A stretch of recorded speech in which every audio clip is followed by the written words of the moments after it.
આજે સમગ્ર વિશ્વમાં કોઈને કોઈ રીતે મહિલાઓ ઉપર ક્રાઇમ થઈ રહ્યા છે, ત્યારે મહિલા આજે પોતાની જાતનું રક્ષણ જાતે કરી શકે તેવા હેતુથી ભુજમાં મહિલાઓ માટે સેલ્ફ ડિફેન્સના વર્કશોપનું આયોજન અખિલ કચ્છી રાજ્યગુરુ મહિલા મંડળ દ્વારા કરવામાં આવ્યું હતું, જેમાં ગોહિલ જ્યોતિબેન કે જે મહિલા ટ્રેનર તરીકે રહ્યા હતા કે જેઓ અનેક સ્પોર્ટ્સ હરીફાઈમાં રાજ્ય અને રાષ્ટ્ર ક્ષેત્રે રમ્યા છે, તેમણે 55 જેટલી મહિલાઓને નિઃશુલ્ક ટ્રેનિંગ આપી હતી। મહિલાઓ માટે યોજાયેલ આ તલવારબાજીની તાલીમમાં 8 વર્ષની દીકરીથી લઈને 56 વર્ષના મહિલા સુધીના કુલ 55 જેટલી મહિલાઓએ ભાગ લીધો હતો। આ તાલીમ પાછળનો મુખ્ય ઉદ્દેશ એ છે કે જે મહિલાઓ આજે સશક્ત બને તો આવનારા સમયમાં લાઠીદાવ, જુડો, કરાટે મારફતે આત્મરક્ષણ માટેની તાલીમ પણ યોજવામાં આવશે। તો અહીં તાલીમ મેળવવા માટે આવેલી મહિલાઓએ પણ આત્મવિશ્વાસ સાથે ખુશી વ્યક્ત કરી હતી કે અહીં ખૂબ સારી રીતે તલવારબાજીની તાલીમ સેશન દ્વારા તેમને પોતાના રક્ષણ માટે વિવિધ કરતો શીખવાડવામાં આવ્યા છે। તો સાથે સાથે આ તાલીમના કારણે મહિલાઓની અંદર આત્મવિશ્વાસ પણ વધ્યો છે। તો આવનારા ભવિષ્યમાં ક્યારે પણ તેમના પર કોઈ મુશ્કેલી આવશે તો તેઓ હવે પોતાનું રક્ષણ પણ કરી શકશે, સાથે સાથે પરિવારજનોનું પણ તેઓ રક્ષણ કરી શકશે તેવું જણાવ્યું હતું। મારું નામ કૃપા ધવલ ગૌર છે। હું શ્રી અખિલ કચ્છી રાજ્યગુરુ મહિલા મંડળની પ્રમુખ છું।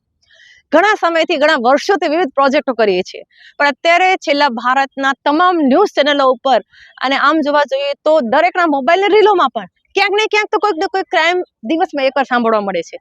ત્યારે એમ થયું કે તૈયાર થઈને કેટવોક કરવાના ઘણા બધા કાર્યક્રમો વિવિધ સંસ્થાઓમાં જોયા, તો હવે શા માટે તવેથાથી થોડો છુટકારો મેળવીને તલવાર કેમ ન ચલાવીએ?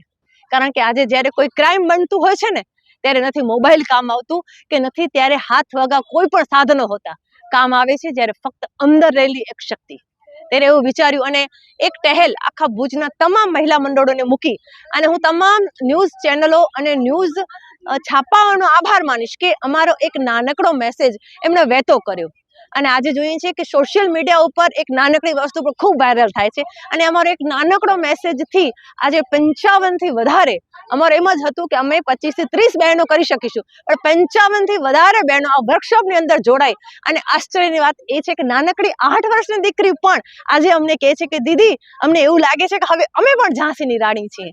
આ આખા વર્કશોપનું આ અમારા માટે એક સૌથી મોટું સફળતા છે કે આજે દીકરીઓ પોતાના પગભર થવા માટે એમ વિચારે છે કે ના ખાલી મેકઅપ ને લિપસ્ટિક કરીને નીકળવાનું નથી, પણ મેકઅપ ને લિપસ્ટિકની પાછળ કોઈ પણ નરાધમ અમારી સામે આંખ ઉપાડીને જોશે ને તો અમારે ખુદની રક્ષા કરવા માટે પપ્પા, ભાઈ કે પતિને નહીં બોલાવવું પડે, અમે જાતે અમારી રક્ષા કરીશું। મારું નામ છાયા ધ્રુવ ભટ્ટ છે। હું માદાપરથી આવું છું અને અહીંયા રાજકોટ સમાજવાડીમાં 3 દિવસનો તલવાર કરતબનો પ્રોગ્રામ રાખવામાં આવેલો હતો, તાલીમ આપવામાં આવેલી છે અમને અહીંયા, અને 3 દિવસની અંદર ખાસા એવા બહેનો બધું બહુ શીખી ગયા છે અને હું પણ અહીંયા આવ્યા પછી મને પણ એમ લાગે છે કે હું પણ કંઈક કરી શકીશ આ દેશ માટે, મારા પરિવાર માટે, મારા સમાજ માટે હું કંઈક બની શકીશ એવો આત્મવિશ્વાસ અહીંયાથી કેળવવામાં આવ્યો છે, જે મને ખૂબ જ મજા આવી। અને બીજા બહેનોને અને બીજા સમાજને પણ મારી એવી અપીલ છે કે એ પણ પોતાની દીકરીઓને, બેનને, માતાઓને, વહુને બધાને આવી જ તાલીમ આપવામાં આવે તો પોતાના રક્ષણ સાથે પરિવારનું રક્ષણ પણ કરી શકશે।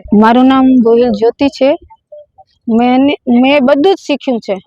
મારો એક એવો ધ્યેય છે ને મારું એક એવું વિચાર છે કે આ દુનિયામાં અશક્ય કાંઈ નથી, જો આપણે કરીએ ને તો બધું કરી શકીએ, પણ એના માટે એક હિંમત અને મહેનત ખૂબ જરૂરી છે। બીજી વાત તો કે સેલ્ફ ડિફેન્સ જે છોકરીઓને આવડવી જ જોઈએ।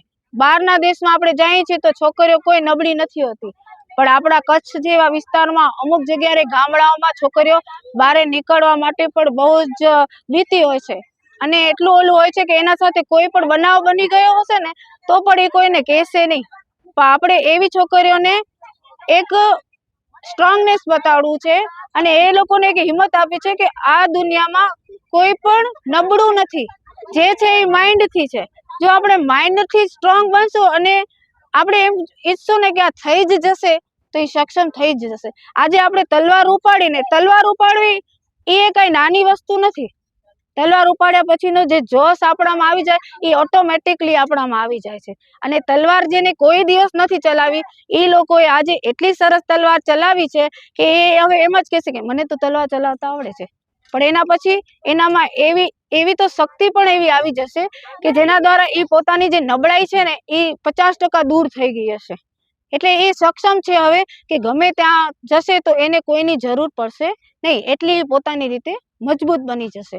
કારણ કે લેડીઝ બધી જગ્યાએ લડી શકે છે, મને ખબર છે, પણ એને આવી રીતે કોઈ એક પ્લેટફોર્મ આપવામાં આવે કે એમને એક આવી રીતે એક પ્રયાસ આપવામાં આવે તો એ જરૂરથી સારું કરે છે. અને તેમજ એને કોઈની સાથની જરૂર હોતી નથી, કારણ કે બધી જગ્યાએ બધા સાથે નહીં હોય, એટલે એ પોતાનું રક્ષણ કરી શકશે. એવું આજે તલવારની ટ્રેનિંગ કરાવી હતી 3 દિવસની, એ આજે છેલ્લો દિવસ છે અને છોકરીઓએ સારો એવો લાભ લીધો અને નાનાથી કરી અને મોટી બહેનોએ આનામાં ખુશીથી આનંદથી બધાને મજા આવી એવો આજે ઉલ્લાસ અમારે અહીંયા રાજકોટ સમાજના લોકોની બહેનો દ્વારા દેખાય છે. અને કૃપાબેનનો ખાસ ધન્યવાદ કે એમને આ સુઝાવ લીધો અને મને એક પ્રયાસ કરવા આપ્યો કે બેન તમે આના માટે સક્ષમ છો તો તમે દીકરીઓને એક ટ્રેનિંગ આપો જેથી દીકરીઓ સ્ટ્રોંગ બને.